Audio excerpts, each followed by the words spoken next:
With 2019 drawing to a very fast close, we are talking on the podcast today about 5 things that I would actually do differently in 2020 compared to my 2019 year. 2019 has been a super year, and I sure hope it's been an amazing year for you too. But what are you going to do differently next year that's going to move the needle in your business? That's what we're talking about on the podcast today. I can't wait to share with you the 5 things that I'm going to do differently in my business, hoping that they might just inspire you to be thinking about what you're going to do differently. All right, let's get into it. Hey, welcome to the Small Business Made Simple podcast, brought to you by socialmediaandmarketing.com.au. Being in business is never easy, but it can be simple, or at least simpler. Join me, your host Jen Donovan, every week where we focus on marketing, social media, and working towards simplifying your business. You with me? Let's do this. Gonna dream it big, 'cause someone out there listening.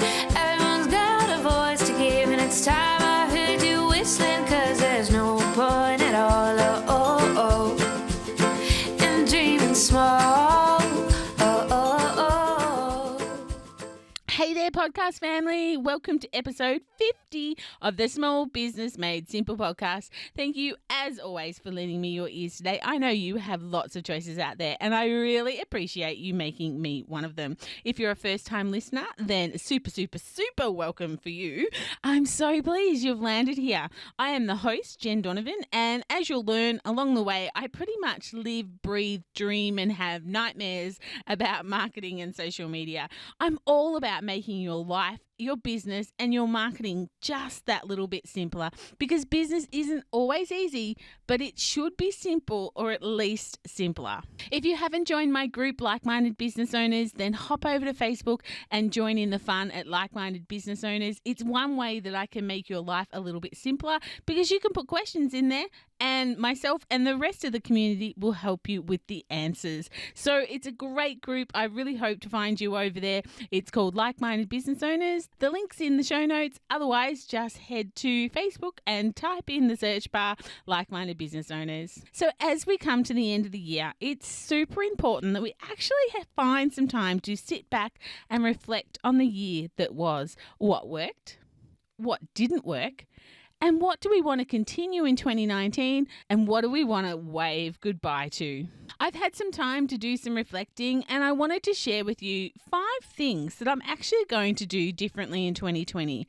And I really hope that maybe they just might inspire you to either think about what you're going to do differently, or perhaps inspire you to also do 1 or 2 or 4 or 5 of the things that I'm going to do differently in 2020.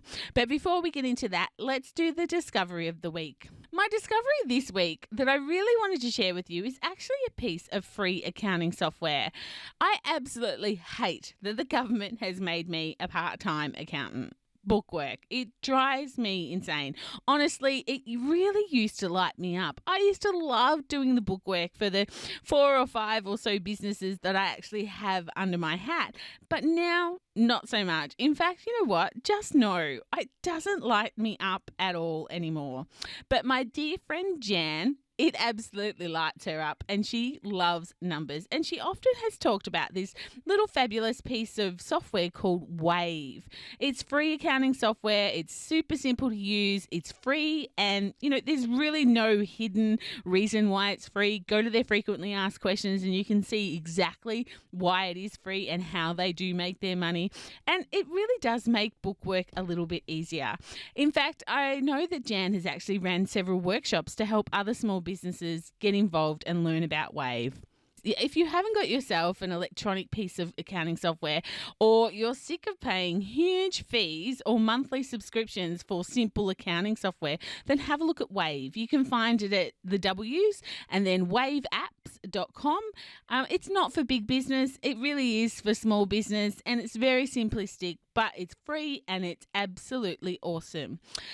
As always, of course, just a little disclaimer, my discoveries are just that, and I'm in no way affiliated with any of them, but I do promise to tell you if I ever am. I just love them. I really like the idea of Wave. I'm going to check it out myself, and I love that my friend recommends it. That's good enough for me. If you have a great little discovery you'd like like to share with me, please do so. You can send me an email, jen@jendonovan.com.au, or of course you can tag me on Instagram at Small Business Made Simple. I'd really love to know the tools that you're using in your life and in your business to make it a little bit simpler. But let's head into the episode. So 5 things I'd do differently in 2020. Or 5 things that I will actually do differently in 2020. As small business owners, we don't really spend enough time looking back. We're always looking forward. What's next? What do I have to do to take my business to the next level? How do I get there? We're always looking forward. And don't get me wrong, having goals and looking forward and strategically planning on how you will actually achieve your goals is absolutely superstar awesome. And never stop doing that. Always be stretching, always be learning, always be a forward thinker. But there is definitely merit in having a look back. If you think about the amount of time you spend looking in your revision mirror in your car, you don't do it very often. But if you're anything like me, you can't actually get anywhere in the day if you don't actually look backwards occasionally. So that's the idea. We need to look backwards occasionally. Don't need to do it all the time, but definitely something we need to do. And the end of the year is a perfect time for doing that. I'd really encourage you to take some time to reflect. And if you're listening to this episode when it goes live, so mid-December, mark out some time in the next couple of weeks, maybe the first week in January, to stop and reflect and see, where you're going. Or of course, if you're listening to this episode and it's later, still book some time in your diary to look back and use that revision mirror to reflect on what you've actually achieved. Perhaps you could ask yourself the questions of what worked, what didn't work, and what's next. They're my 3 favourite questions when we're reflecting on the year that was. Having time to reflect on things that perhaps you'd like to do better in business next year is something that I've actually sat and given a little bit of time to already this year. So I thought I'd like to share some of those with you, perhaps inspire you to think about your own, or perhaps inspire you with my ideas. 5 things that I'm going to do better in 2020. So here goes. Number 1, ask.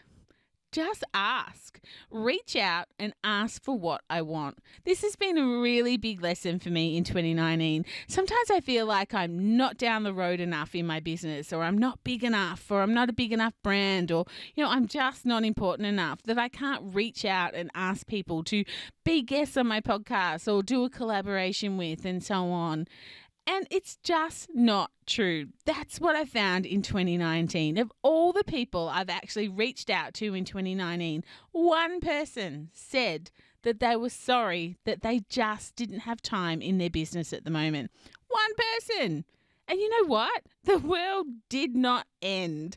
And I was totally okay with that. And frankly, you know what? I will try again, because I would love to have an hour with this person to give you some freaking awesome pieces of learning for your business as well. So watch out if you're on my target list for 2020, and I'll be asking, and I don't care how unimportant I think I am, I will still be asking, because you know what? No just means just not right now. Can you relate to that? Can you relate to feeling like you can't ask for something because you don't quite feel like you're there yet? My advice to you, 2020, just ask. The world will not end, and there's every chance they will actually say yes. My second thing that I'm going to do in 2020 is make networking a massive priority for myself and my business in 2020. Encouraged by my beautiful new business buddy, Kelly Brigg, who has the Business Networking by Design podcast and who was also a guest on my podcast on episode 44. And she is all about networking, and she has just enlightened me on the difference that networking can make in my business. I always knew that it could. I just hadn't given it the weight it deserves. You can check out my chat with Kelly on episode 44. So socialmediamarketing.com.au/44 is where you'll find that episode. For me, there's lots of reasons why I want to improve my networking in 2020. But here are some of the main reasons. Because I want to build my brand. I want to get my name and my business name out there to a wider audience.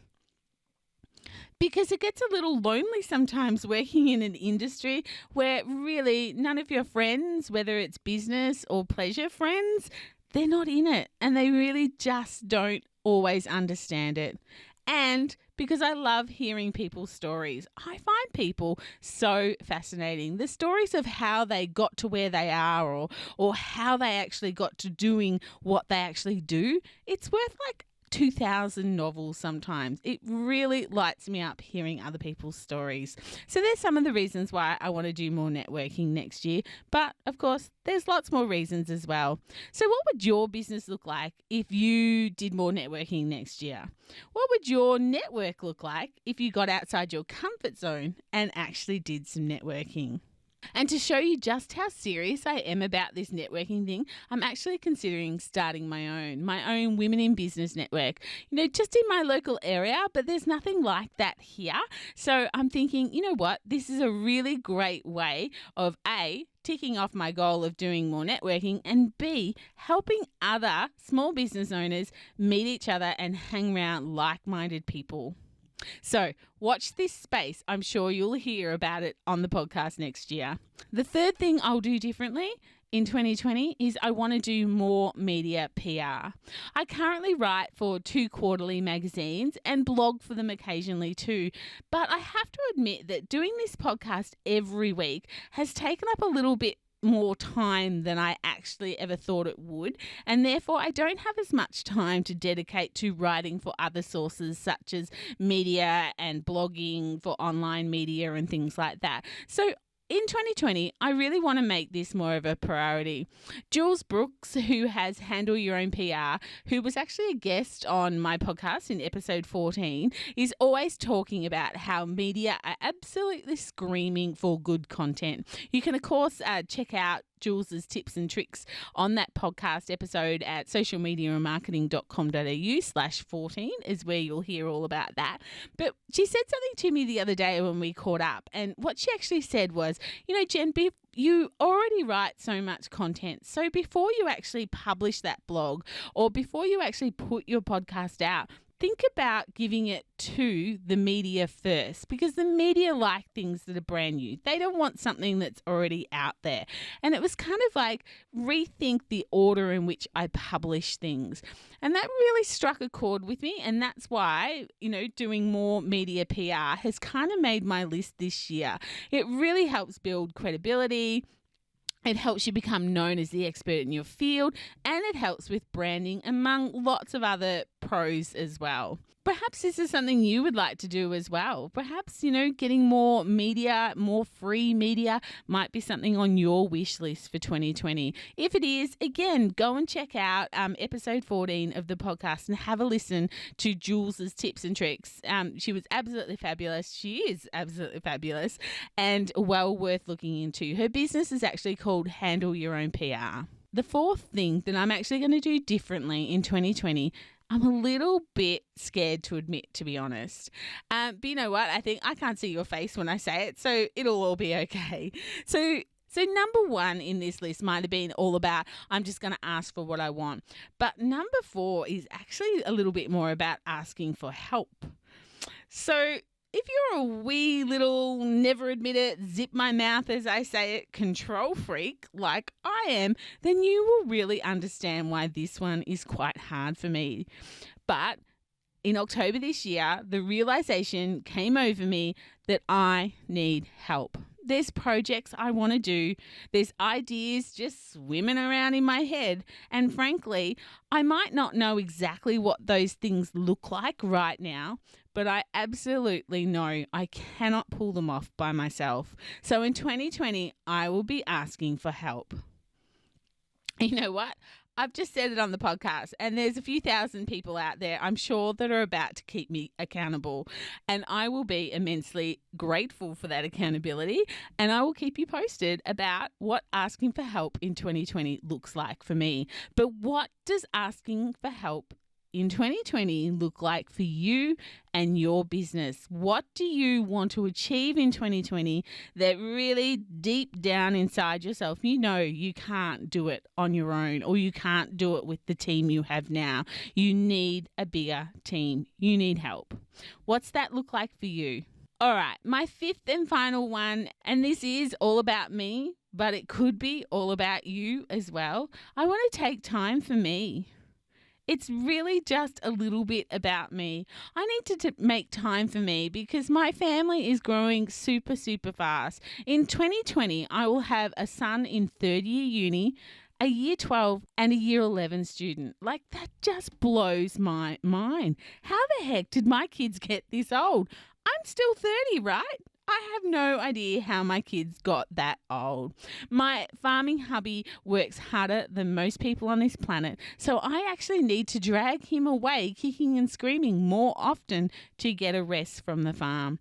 I need to wake up earlier, and I need to keep my walking dates with my gorgeous bestie, Christine, because we actually are trying to keep each other accountable for our walking. So they are my 5 things that I'm going to do next year. I'm going to reach out, and I'm going to ask for what I want. I'm going to do more networking, even if I have to invent the thing myself. I'm going to write more often for other media outlets and build my brand and build my expertise that way. I'm going to ask for help so that I can achieve everything that I want to achieve in 2020. And I'm also going to take time out for me. What's the 5 things that you're going to do differently in 2020? Maybe they're 5 things that are personal things that you want to achieve, or maybe they're 5 things that are going to be strategically done to help grow your business and take it to the next level, whatever that level looks like for you.